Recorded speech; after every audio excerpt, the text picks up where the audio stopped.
اللهم صل على محمد وعلى آل محمد كما صليت على إبراهيم وعلى آل إبراهيم إنك حميد مجيد. اللهم بارك على محمد وعلى آل محمد كما باركت على إبراهيم وعلى آل إبراهيم إنك حميد مجيد. أعوذ بالله السميع العليم من الشيطان الرجيم. إنما المؤمنون إخوة فأصلحوا بين أخويكم واتقوا الله لعلكم ترحمون. گرامی قدر حضرات و خواتین،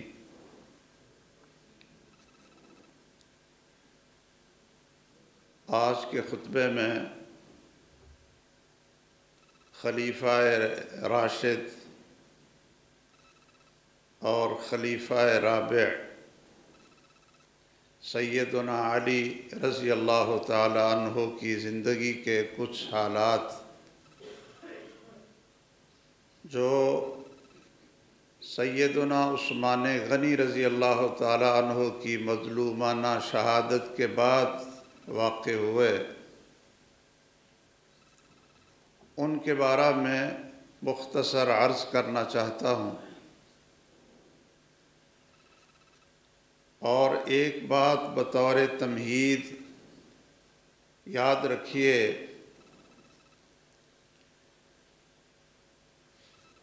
کہ صحابہ کرام کی سیرت اور ان کی زندگی، ان کا کردار، وہ قرآن مجید کے اندر اور رسول اللہ صلی اللہ علیہ وسلم کے فرامین کے اندر ہمیں بالکل واضح اور عیاں نظر آتا ہے. اللہ تعالیٰ نے رسول اللہ صلی اللہ علیہ وسلم کے ساتھ آپ کے اصحاب کا تذکرہ کیا، ان کی صفات ذکر کی، ان کی سیرت، ان کا کردار اور ان کا ایمان اور ان کا تقوی اور ان کا جو مرتبہ اور مقام ہے اللہ ذوالجلال کے ہاں، وہ تفصیل کے ساتھ قرآن مجید کے اندر موجود ہے. لیکن اگر ہم انہی صحابہ کرام کا تذکرہ بعض تاریخ کی کتابوں میں دیکھتے ہیں، تاریخ کی کتابوں میں، تو تاریخ کی کتابوں میں ان کی سیرت اور ان کا کردار بالکل الٹ نظر آتا ہے جو قرآن اور سنت کے اندر ان کے صفات ہیں. جو لوگ تاریخ پر اعتماد کرتے ہیں اور ہر قسم کا جھوٹ، ہر قسم کے من گھڑت افسانے، ہر قسم کا اتہام اور دشمنان اسلام اور دشمنان صحابہ کرام رضی اللہ تعالی عنہم نے جو کتابیں لکھیں، ان پر اعتماد کرتے ہوئے ان کو پڑھیں اور قرآن اور سنت کو صحابہ کرام کے بارے میں پڑھیں تو بالکل دو متضاد ان کے کردار نظر آتے ہیں. اس لیے سیدنا علی رضی اللہ تعالیٰ عنہ کے دور خلافت میں ایک تو جنگ جمل وہ واقع ہوا ہے، اور دوسرا جنگ صفین وہ واقع ہوئی، اور تیسرا جنگ نہروان یہ واقع ہوئی. اور یہ تینوں جنگیں ان لوگوں کے درمیان تھیں جو کلمہ پڑھنے والے تھے، جو مسلمان تھے، بلکہ پہلی دو جنگیں،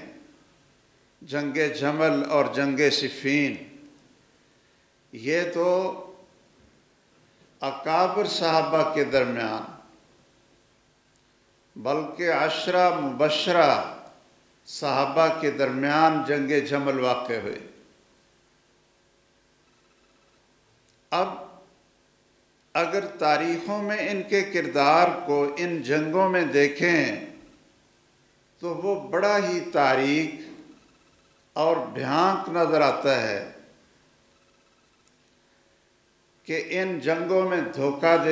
دے دینا، جھوٹ بول لینا اور دوسرے کے بارے میں سب و شتم کرنا، یہ ایسی چیزیں نظر آتی ہیں کہ تمام جنگ کے اندر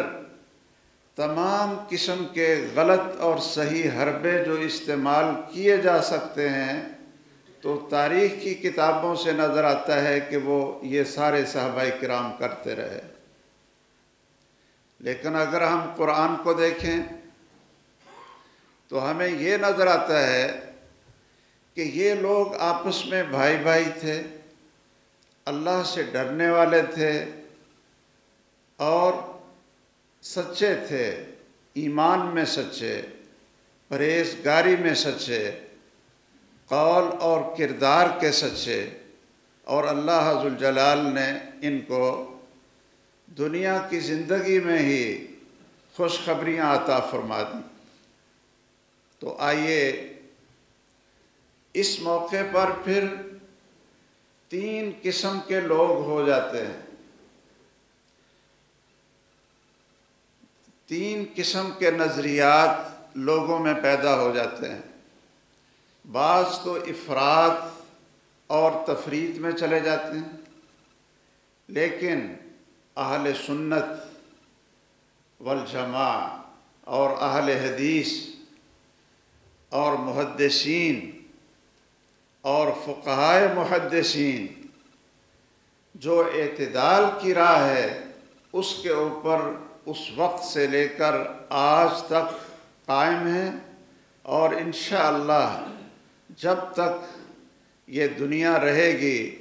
قیامت سے پہلے یہ اعتدال والا نظریہ، اہل سنت کا نظریہ، یہ بھی قائم اور دائم رہے گا۔ بعض لوگوں نے جنگ جمل اور جنگ صفین کو یہ رنگ دیا کہ جس طرح کوئی ایک طرف کافر ہوں، ایک طرف مسلمان ہوں اور ان کی جنگ ہو رہی۔ آئیے میں یہ تینوں نظریے آپ کے سامنے رکھتا ہوں کہ سیدنا علی رضی اللہ تعالیٰ عنہ، عثمان غنی رضی اللہ تعالیٰ عنہ کی شہادت کے بعد مدینہ منورہ میں جو اکابر صحابہ تھے، انہوں نے سوچا کہ مسلمانوں کی زندگی خلافت کے بغیر اور اپنے امیر کے بغیر یہ 2 دن 4 دن بھی نہیں گزر سکتی۔ اس لیے شہادت عثمان رضی اللہ تعالیٰ عنہ کے بعد جب دیکھا کہ سب سے سینئر آدمی، سب سے افضل آدمی وہ سیدنا علی رضی اللہ تعالیٰ عنہ ہیں، تو صحابہ کرام نے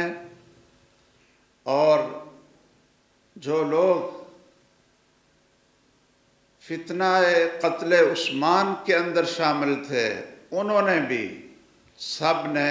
سیدنا علی رضی اللہ تعالیٰ عنہ کے ہاتھ پر بیعت کر لی۔ ان میں 10 مبشرہ میں سے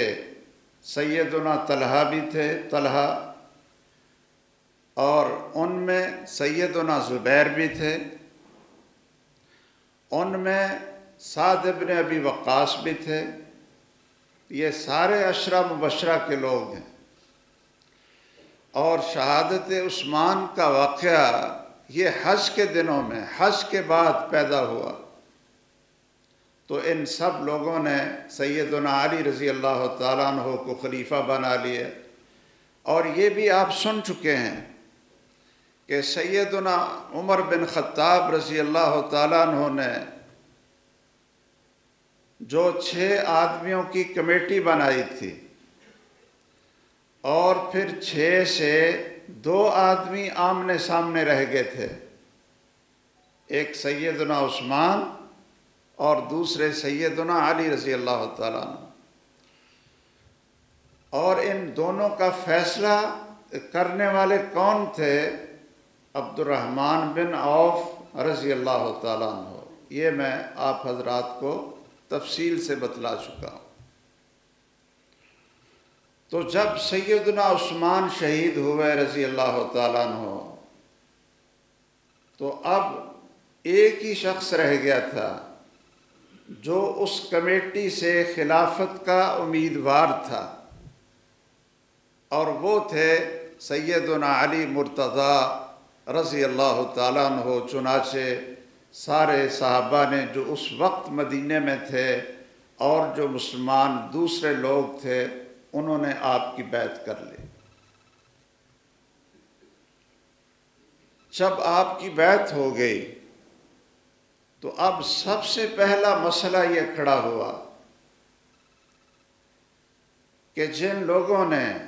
سیدنا عثمان رضی اللہ تعالیٰ عنہ کو شہید کیا ہے، ان سے قصاص لیا جائے، اور یہ قتل کا بدلہ قتل ہے، ان سے قصاص لیا جائے۔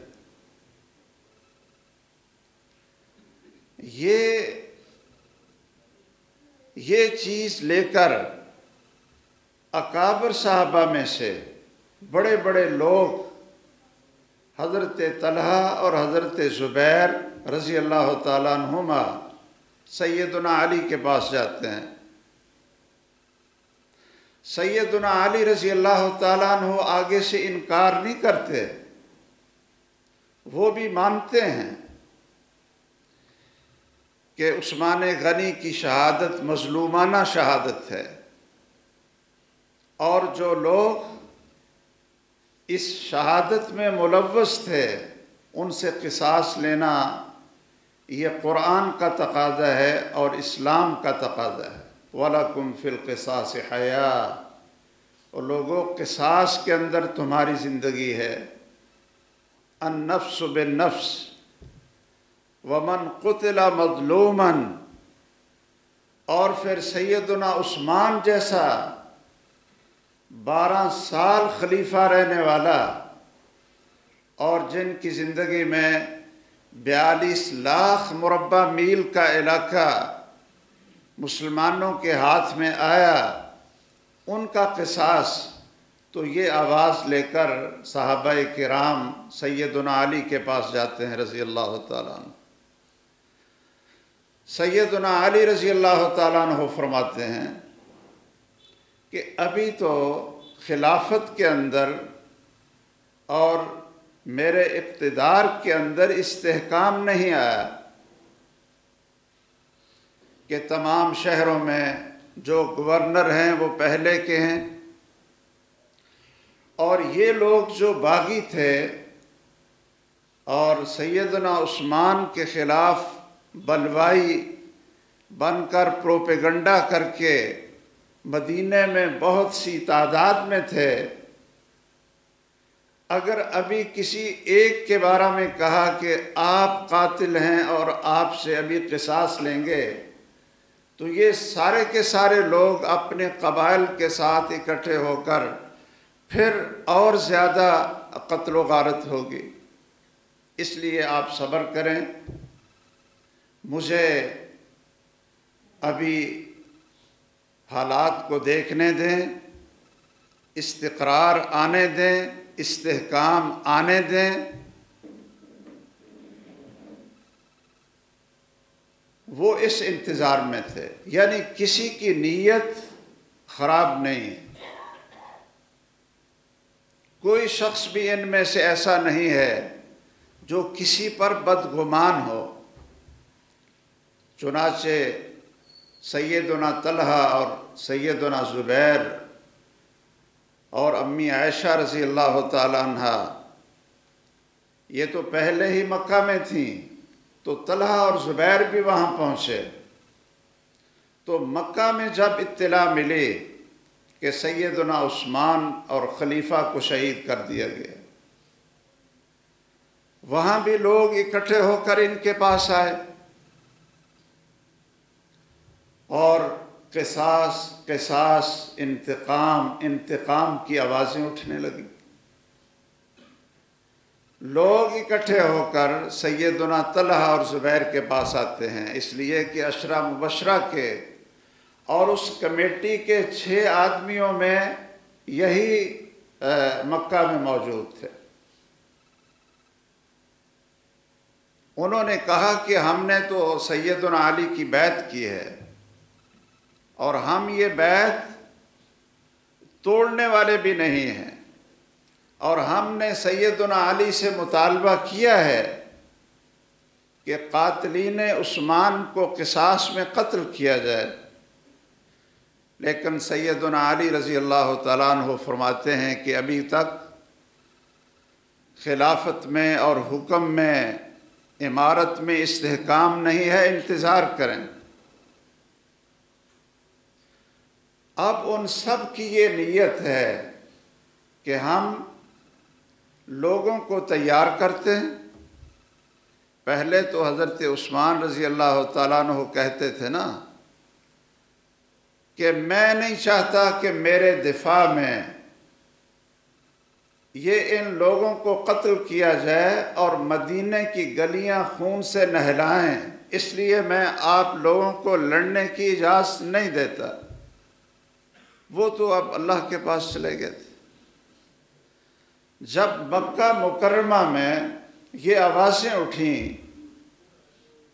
تو سب لوگ اکٹھے ہو کر سیدہ عائشہ رضی اللہ تعالیٰ عنہ کے پاس آئے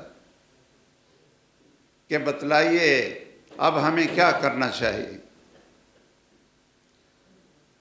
ان سب حضرات کا اتفاق ہوا کہ ہم فوج تیار کرتے ہیں اور سیدنا علی رضی اللہ تعالیٰ عنہ کے ہاتھ کو مضبوط کرتے ہیں، شہروں میں جاتے ہیں اور لوگوں کو قصاص کی ترغیب دیتے ہیں، اور سیدنا علی رضی اللہ تعالیٰ عنہ کو پوری قوت مہیا کرتے ہیں تاکہ وہ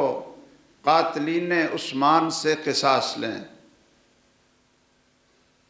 تو لوگ سیدہ عائشہ رضی اللہ تعالیٰ عنہ سے کہنے لگے کہ پھر آپ کی بات بھی لوگ مانیں گے تو پھر آپ اس کار خیر میں آپ بھی ہمارے ساتھ چلیں۔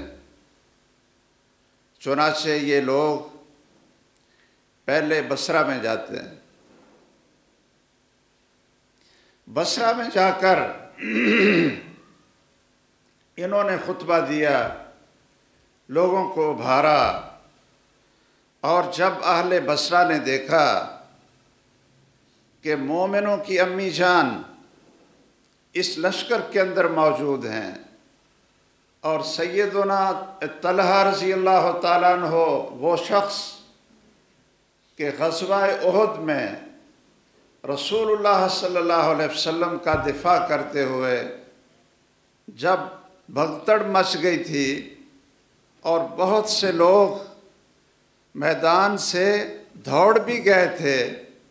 تو یہ سیدنا طلحہ تھے کہ جو تیروں کی بچھاڑ اپنے ہاتھوں پر روک کر رسول اللہ صلی اللہ علیہ وسلم کو محفوظ کر رہے تھے، اور ان کے ہاتھ پہ اتنے تیر لگے کہ ان کا ہاتھ مفلوج ہو گیا۔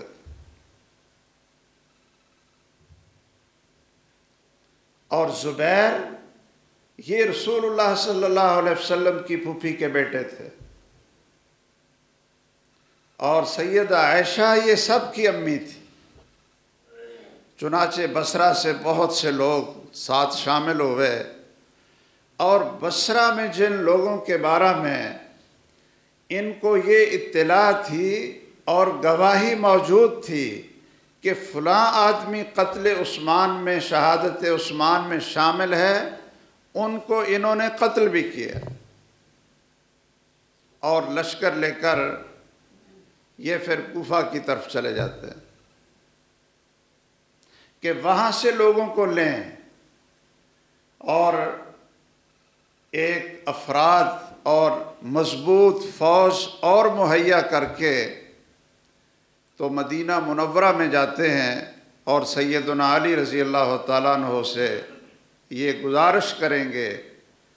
کہ یہ مسلمانوں کی قوت موجود ہے، آپ قاتلین عثمان سے قصاص لیں۔ انہوں نے نہ تو سیدنا علی رضی اللہ تعالیٰ عنہ کی بیعت کو توڑا، نہ خلافت کا دعویٰ کیا۔ نیت اچھی تھی، مقصد اچھا تھا، لیکن بنا کیا کہ جب سیدنا علی رضی اللہ تعالیٰ عنہ کو مدینہ میں پتہ چلا کہ یہ لشکر تو ایک مکہ سے نکلا ہے اور وہ بصرے کو، وہاں سے لوگوں کو لیتے ہوئے یہ کوفہ پہنچا ہے، اور کوفے میں جو گورنر تھے یہ ان کو جا کر کہا ہے کہ آپ لوگوں کو ہمارے ساتھ ملائیں تاکہ سیدنا علی کے ہاتھ مضبوط کریں۔ اب انہوں نے کیا کیا؟ انہوں نے یہ سمجھا کہ میں چونکہ خلیفہ ہوں اور یہ اقدام خلیفہ ہی کر سکتا ہے، اب ایک قوت اکٹھی کر کے تو میرے اوپر زور زبردستی یہ آ کر مطالبہ کریں کہ ابھی قصاص لیں، تو میں حالات کو دیکھتا ہوں، اپنے استحکام کو دیکھتا ہوں۔ سیدنا علی رضی اللہ تعالیٰ عنہ نے اپنی خلافت کے استحکام کے لیے مختلف شہروں کے گورنروں کو بھی تبدیل کیا۔ چونکہ یہ شور برپا ہو چکا تھا اور کچھ صحابہ کرام سیدنا علی رضی اللہ تعالیٰ عنہ سے کہتے رہے کہ آپ ان گورنروں کو معزول نہ کریں جو سیدنا عمر کی زندگی سے لے کر سیدنا عثمان غنی کے 12 سال خلافت سے لے کر بڑے مضبوط گورنر ہیں اور فاتحین ہیں، آپ ان کو تبدیل نہ کریں۔ تو سیدنا علی کہنے لگے رضی اللہ تعالیٰ عنہ کہ میں جب تک ان کو تبدیل نہیں کروں گا اس وقت تک میری خلافت میں استحکام نہیں آئے گا، مضبوطی نہیں آئے گی۔ انہوں نے شام کی طرف عبداللہ بن عمر کو گورنر بنا کر بھیجنے کی کوشش کی۔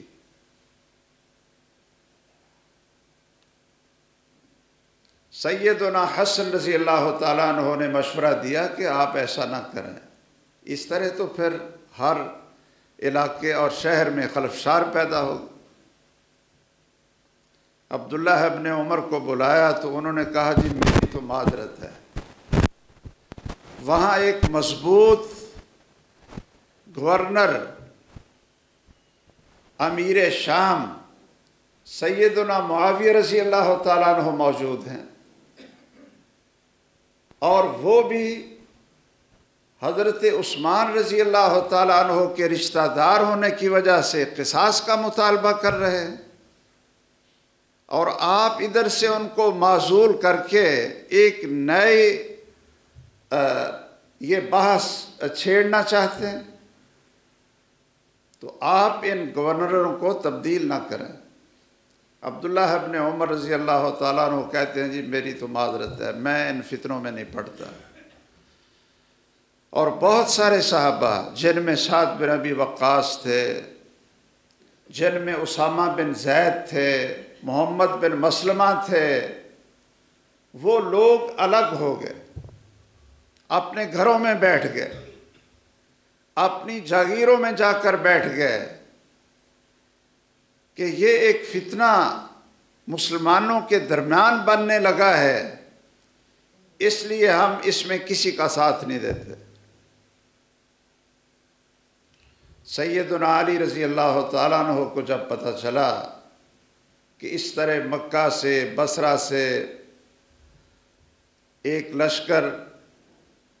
وہ تیار ہو کر آ رہا ہے، تو سیدنا علی رضی اللہ تعالیٰ عنہ کہنے لگے کہ میں کوئی بزدل تو نہیں ہوں کہ یہ لوگ میری انہوں نے بیعت بھی کی اور پھر یہ ایک الگ لشکر تیار کر کے لا رہے ہیں۔ اب بعض نے یہ بھی مشورہ دیا کہ آپ لڑائی کے لیے خود نہ نکلیں بلکہ ان سے بات کریں کہ ان کا مقصد کیا ہے۔ سیدنا علی رضی اللہ تعالیٰ عنہ نے بھی اعلان کر دیا، اور جو ان کے ساتھ مدینہ سے فوج کوفے کی طرف جاتی ہے اور وہاں سے جو مکہ سے اور بصرہ سے آنے والا لشکر ہے، یہ دونوں آمنے سامنے آ جاتے ہیں۔ سیدنا علی رضی اللہ تعالیٰ عنہ نے اپنا سفیر بھیجا حضرت طلحہ اور زبیر رضی اللہ تعالیٰ عنہ کے پاس کہ آپ کس مقصد کے لیے آئے؟ آپ کا مقصد کیا ہے؟ کیا آپ نے میری بیعت نہیں کی؟ تو وہ کہنے لگے کہ ہم نے آپ کی بیعت کی ہے، آپ کہتے تھے کہ میرے پاس استحکام نہیں ہے خلافت میں، تو ہم تو یہ لوگ آپ کی فوج میں شامل کرنے کے لیے تیار کر کے لائے ہیں۔ اور اس کو جنگ جمل اس لیے کہتے ہیں کہ سیدہ عائشہ رضی اللہ تعالیٰ عنہ وہ اونٹنی پر سوار تھی، جمل کہتے ہیں اونٹ کو، وہ اونٹ پر سوار تھیں۔ تو ایک طرف تو سیدہ عائشہ ہیں، طلحہ اور زبیر ہیں، اور بہت سے صحابہ کرام ہیں، سب مسلمان ہیں، سب مومن ہیں، اور دوسری طرف خلیفہ راشد ہیں، سیدنا علی ہیں، سیدنا عبداللہ ابن عباس ہیں، سیدنا عمار بن یاسر ہیں، اور اسی طرح اور صحابہ کرام بھی ان کے ساتھ ہیں۔ اب جب مذاکرات شروع ہوئے تو دیکھیے کہ مذاکرات سے نتیجہ کیا نکلا۔ جب سیدنا علی رضی اللہ تعالیٰ عنہ نے سفیروں کو بھیجا اور انہوں نے جا کر کہا جی یہ تو آپ سے لڑائی کے لیے نہیں آئے، یہ تو آپ کو قوت مہیا کرنے کے لیے آئے ہیں، اور کہتے ہیں کہ قاتلین عثمان کا قصاص لیں۔ تو سیدنا علی رضی اللہ تعالیٰ عنہ فرمانے لگے کہ میں نے کب اس کا انکار کیا؟ میں نے اس کا کب انکار کیا؟ میں بھی تو یہی کہتا ہوں کہ ذرا اور دن گزرنے دیں، استحکام آ جائے، قوت آ جائے، تو پھر تفتیش ہو کہ کون کون سے لوگ شامل تھے، اس کے بعد قصاص لیں گے۔ ان دونوں کی آپس میں صلح ہو گئی، اور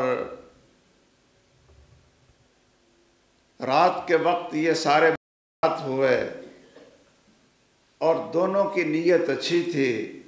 سیدنا علی رضی اللہ تعالیٰ عنہ خلیفہ راشد وہ بھی حق پر ہیں، اور دوسروں کی نیت بھی ان کے خلاف بغاوت نہیں، کوئی کفر اور اسلام کی جنگ کے لیے نہیں آئے، بلکہ ایک قوت مہیا کرنے کے لیے۔ کہ سیدنا علی رضی اللہ تعالیٰ عنہ کے لشکر میں وہ لوگ بھی شامل تھے جو بلوائی تھے، جنہوں نے جھوٹے قصے گھڑ گھڑ کر کہ عثمان غنی نے خط لکھا تھا جی، اس کے اوپر مور لگی ہوئی تھی کہ فلاں کو قتل کر دو، ایسے کر دو، سب جھوٹ بنا بنا کر حضرت عثمان کے خلاف لگائے، اور آخر رات کو صلح ہو جاتی ہے، طے ہو جاتا ہے کہ ٹھیک ہے انتظار کریں اور مسلمانوں کو تیار رکھیں، قوت کو تیار رکھیں، جب موقع ملے تو قاتلین عثمان سے قصاص لیں گے۔ چنانچہ سیدنا طلحہ اور زبیر اور سیدہ عائشہ رضی اللہ تعالیٰ عنہ یہ سب اس بات پر متفق ہو گئے کہ صبح آپ بھی واپس چلے جائیں اور یہ لشکر بھی واپس چلا جائے۔ اب جو لوگ سیدنا علی کے لشکر کے اندر موجود تھے اور وہ ان کو الگ بھی اس لیے نہ کر سکے، ایک دفعہ انہوں نے کہا کہ جو آدمی بھی قتل عثمان میں شریک تھا وہ میرے لشکر سے الگ ہو جائے۔ تو چنانچہ 12,000 آدمی قبائل اکٹھے کر کے وہ الگ ہو گئے، جی ہم سارے کے سارے ہم ہی قاتل ہیں، آئیے پھر پہلے ہم سے لڑو۔ اس لیے سیدنا علی کہتے تھے رضی اللہ تعالیٰ عنہ کہ ذرا استحکام آنے دیں۔ صلح ہو گئی، اب فجر کی نماز کا وقت ہوا اور ابھی اندھیرا تھا، تو کیا ہوا، ان لوگوں نے جو باغی تھے، جو اصل فتنہ ور تھے، انہوں نے رات میٹنگ کی کہ آپ کو پتہ ہے کہ ان دونوں کی صلح کس چیز پر ہوئی ہے؟ ہماری گردنوں پر ہوئی ہے، ہمارے خون پر ہوئی ہے، یہ سارے اکٹھے مل کر یہ ہمیں قتل کریں گے، اس لیے کوئی سازش ایسی بنائیں کہ ان دونوں کو لڑا دیں۔ چنانچہ صبح اندھیرے میں انہوں نے کچھ لوگ رات کے اندھیرے میں سیدہ عائشہ رضی اللہ تعالیٰ عنہ کے خیمے کے ارد گرد، سیدنا طلحہ کے قریب، اور ادھر سے سیدنا علی رضی اللہ تعالیٰ عنہ کے ارد گرد کچھ لوگوں نے اندھیرے میں سیدہ عائشہ کے لشکر کی طرف تیر پھینک دیے۔ انہوں نے جا کر سیدہ عائشہ سے کہا، طلحہ اور زبیر سے کہا کہ رات کو آپ کہتے ہیں صلح ہو گئی ہے اور ادھر سے تو جنگ شروع ہو گئی، تیر آ رہے ہیں، اور دوسری طرف بھی وہی باغی اور وہی ظالم، انہوں نے بھی تیر پھینکے سیدنا علی کے قافلے پر۔ تو سیدنا علی گھبرائے ہوئے اندر سے نکلے، کہنے لگے کیا ہوا، شور مچ گیا۔ انہوں نے کہا جی یہ ادھر سے انہوں نے جنگ شروع کر دی۔ تو سیدنا علی رضی اللہ تعالیٰ عنہ کہنے لگے کہ میں تو سوچتا تھا کہ یہ جنگ ٹل جائے گی، لیکن یہ انہوں نے زیادتی کی، وہ کہہ رہے ہیں انہوں نے زیادتی کی، ابتدا انہوں نے کی، وہ کہتے ہیں انہوں نے کی۔ چنانچہ لڑائی شروع ہو گئی۔ اب یہ دونوں لشکر آپس میں لڑے ہیں، شہادتیں بھی ہوئی، سیدنا طلحہ رضی اللہ تعالیٰ عنہ شہید ہوئے، سیدنا زبیر رضی اللہ تعالیٰ عنہ اس جنگ میں شہید ہوئے، اور دوسری طرف سے بھی مومن اور مسلمان اور صحابہ وہ بھی شہید ہوئے۔ جب سیدہ عائشہ رضی اللہ تعالیٰ عنہ اپنی اونٹنی لے کر درمیان میں آنے لگیں کہ میں ان دونوں کو روکتی ہوں کہ جنگ کا کوئی فائدہ نہیں، جنگ کو روک دیں۔ تو جنگ اور زیادہ تیز ہو گئی کہ کہیں امی عائشہ کو تیر نہ لگ جائے۔ عبداللہ بن زبیر رضی اللہ تعالیٰ عنہ جو ان کے بھانجے بھی تھے، وہ کچھ نوجوانوں کو لے کر پوری قوت سے لڑے کہ ہماری خالہ اور امی جان کو کوئی تیر نہ لگ جائے اور ان کو کوئی زخم نہ آئے۔ سیدنا علی رضی اللہ تعالیٰ عنہ نے کچھ جنگجو ایک دستہ مقرر کیا اور ان سے کہا کہ آپ اونٹنی کی کھونچیں کاٹیں تاکہ اونٹنی گر جائے اور سیدہ عائشہ رضی اللہ تعالیٰ عنہ کو سنبھالا دو، ان کو کوئی تکلیف نہ پہنچے، اور جب وہ نیچے آ جائیں گی تو یہ لڑائی ختم ہو جائے گی۔ چنانچہ ایسا ہی ہوا کہ جب لڑائی ختم ہوئی تو پوچھا، ہاں بھئی آپ نے ابتدا کی؟ انہوں نے کہا ہم نے تو نہیں کی۔ انہوں نے کہا جی ہم نے نہیں کی۔ اب میرے بھائیوں، مسلمانوں کا نقصان ہو گیا۔ یہ جنگ جمل ہے۔ ادھر سے لڑنے والے بھی بیعت کو نہیں توڑا، ادھر سے بھی لڑنے والے سیدنا علی رضی اللہ تعالیٰ عنہ، وہ بھی ان کو مسلمان ہی سمجھ رہے، اور پھر ان کے ساتھ معاملہ کوئی کفار والا معاملہ نہیں کیا ہے کہ ایک طرف کافر ہیں ایک طرف مسلمان ہیں، نہیں۔ انما المؤمنون اخوۃ، مومن بھی آپس میں کئی دفعہ لڑ سکتے ہیں، لیکن تمہارا فرض کیا ہے کہ صلح کرواؤ۔ اب ہمارا یہ نقطہ نظر ہے کہ سیدنا علی رضی اللہ تعالیٰ عنہ، ان کی نیت بھی نیک تھی، اچھی تھی، حق پر تھے، خلیفہ تھے، اور دوسرے لوگ ان کا مقصد بھی برا نہیں تھا، اگرچہ انہوں نے جلد بازی کی، انہوں نے جلد بازی کی کہ ابھی تک مدینے میں استقرار نہیں، اور وہ ابھی سے مطالبے میں شدت پیدا کر رہے ہیں کہ جی قصاص لو، قصاص لو، قصاص لو۔ اگر وہ بھی کچھ ٹھہر جاتے اور کچھ انتظار کرتے تو شاید حالات بدل جاتے، حالات یہ نہ ہوتے۔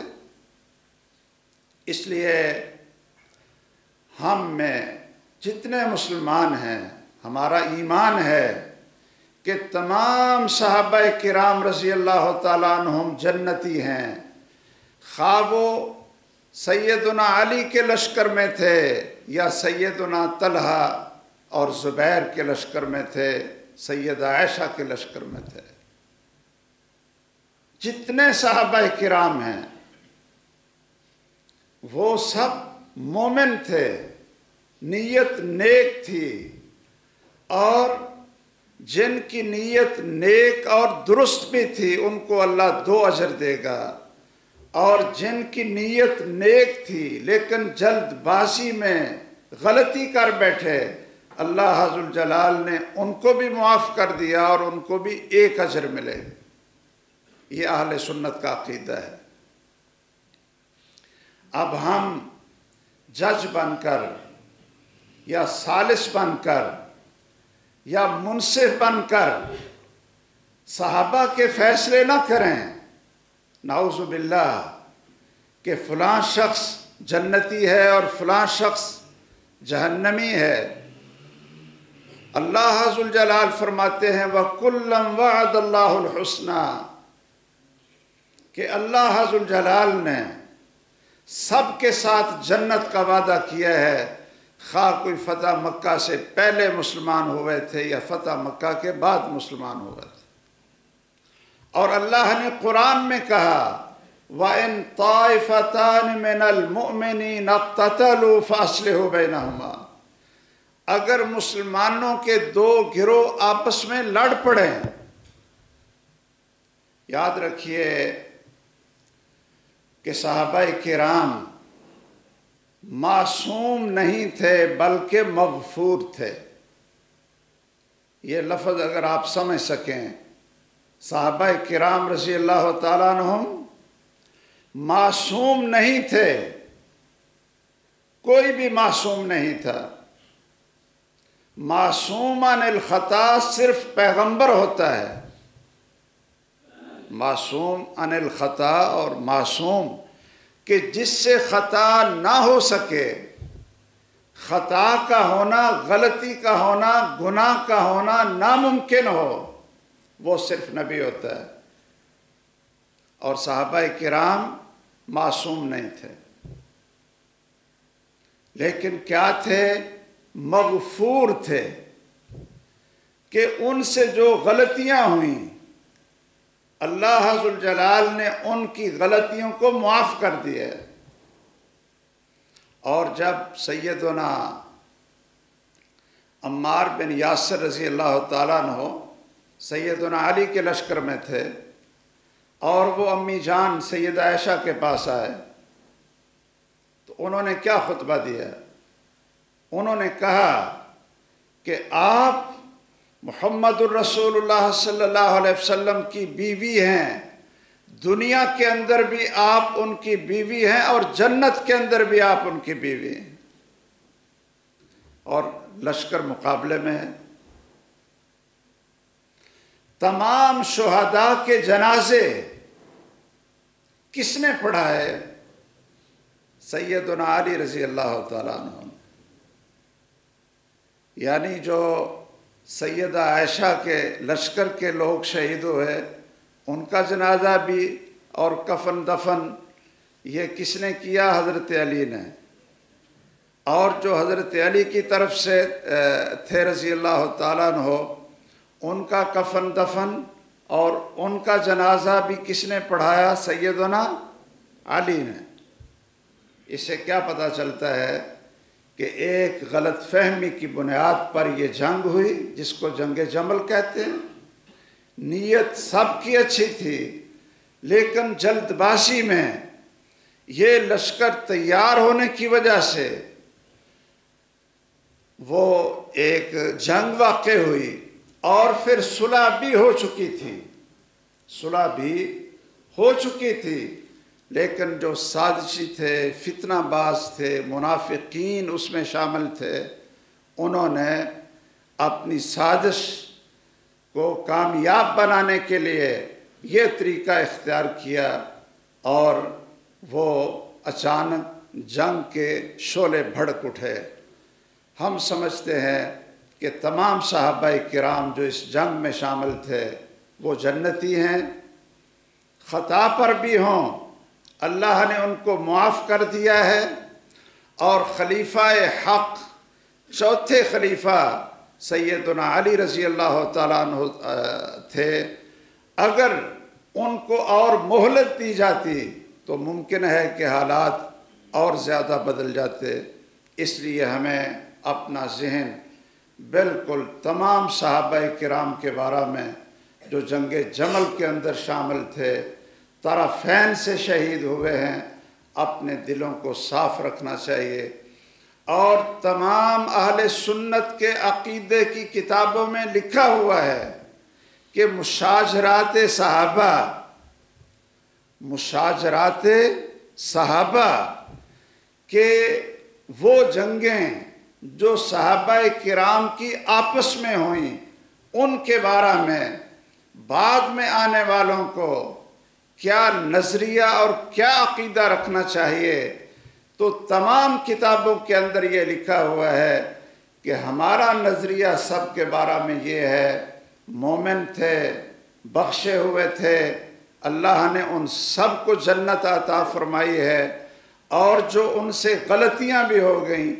وہ ان کی نیکیوں کی وجہ سے اللہ ذوالجلال نے ان کو معاف کر دیا ہے۔ اور آخری بات یہ آپ اس کو یاد رکھ لیں، سیدنا عمر بن عبدالعزیز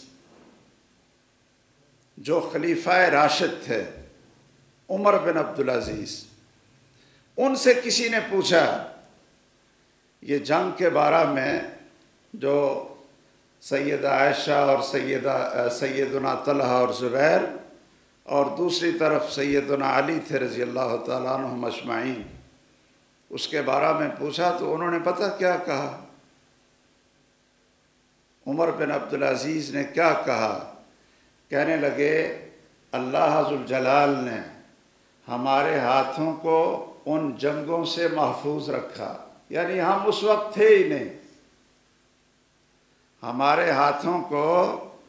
ہمارے جسموں کو اللہ نے ان جنگوں سے محفوظ رکھا کہ ہم اس وقت تھے ہی نہیں، ہم کسی طرف شریک ہوئے ہی نہیں۔ تو لوگوں اپنی زبانوں کو بھی بند کر لو، زبانوں کو بھی محفوظ کر لو، کہیں زبانوں سے بول کر تم جہنم کا دروازہ اپنے لیے نہ کھول لو۔ اس لیے صحابہ کرام کے بارے میں رضی اللہ عنہم ورضوا عنہ، اللہ تعالی ہمیں اسی عقیدے پر زندہ رکھے اور اللہ ان سب صحابہ کے ساتھ ہمیں جنت میں اکٹھا فرمائے، آمین۔ وآخر دعوانا الحمد للہ رب العالمین۔ ان الحمد للہ نحمده ونستعینه ونستغفره ونعوذ بالله من شرور انفسنا ومن سیئات اعمالنا، من يهده الله فلا مضل له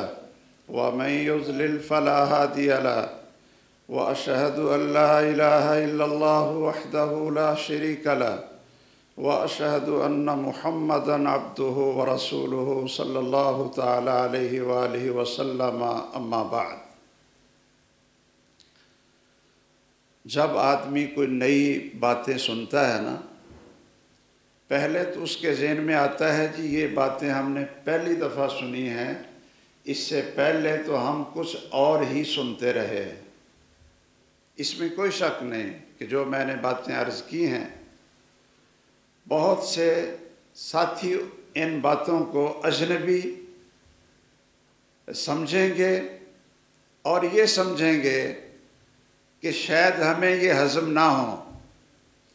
اس لیے میں آئندہ جو میں انشاءاللہ کچھ کتابیں تقسیم کروں گا۔ ایک کتاب مولانا ارشاد الحق عصری حافظہ اللہ، ان کی مشاجرات صحابہ کے نام پر، کہ جو صحابہ کرام کی آپس میں جنگیں ہوئیں ان کے بارے میں ہمیں کیا نظریہ رکھنا چاہیے، یہ کتاب بھی تقسیم کریں گے۔ اور انشاءاللہ جو پڑھنے والے ساتھی ہوں گے جنہوں نے تاریخ پڑھی ہے اور میری باتیں شاید ہضم نہ ہوں، وہ دوبارہ پڑھیں کہ قرآن صحابہ کے بارے میں کیا کہتا ہے اور یہ جھوٹی تاریخ وہ کیا کہتی۔ اور دوسرا انشاءاللہ اگلے خطبے میں اس کا تعلق بھی مشاجرات کے ساتھ ہے، سیدنا امیر معاویہ رضی اللہ تعالیٰ عنہ کے ساتھ جنگ ہے، اور جنگ نہروان ہے جو خارجیوں کے ساتھ جنگ تھی سیدنا علی رضی اللہ تعالیٰ عنہ کی، اس کے بارے میں کچھ وضاحت کریں گے۔ اور آپ ساتھی ذرا پڑھنے کی عادت ڈالیں، بات کو سوچنے کی سمجھنے کی عادت ڈالیں، اور سنی سنائی باتوں پر، جھوٹ اور اتہام پر، من گھڑت قصے اور کہانیوں پر اعتماد کی بجائے قرآن اور سنت کو سامنے رکھیں۔ اللہ تعالی ہمارا ایمان محفوظ فرمائے۔ فتنوں کے دور میں فتنوں میں سیدھا رہنا یہ بہت مشکل ہوتا ہے۔ انسان یا تو دائیں طرف کو نکل جاتا ہے یا بائیں طرف کو نکل جاتا ہے، کسی نہ کسی انتہا پسندی میں آ جاتا ہے۔ افراط و تفریط کا شکار رہتا ہے۔ وَكَذَلِكَ جَعَلْنَاكُمْ أُمَّةً وَسَطًا، اللہ کہتے ہیں ہم نے درمیان والی امت آپ کو بنایا ہے، تو ہم نے درمیان میں رہنا ہے، نہ افراط اور نہ تفریط کا شکار ہونا ہے۔ اللہ تعالی ہمارا ایمان مضبوط رکھے۔ اللہم انصر الاسلام والمسلمین، اللہم دمر اعداء الدین، اللہم لا تسلط علینا من لا یرحمنا، اللہم لا تسلط علینا من لا یرحمنا، اللہم اشف مرضانا ومرضى المسلمین واشف انت الشافی لا شفاء الا شفاؤک شفاء لا یغادر سقما، وصلی اللہ علی سیدنا و مولانا محمد وعلی آلہ واصحابہ اجمعین۔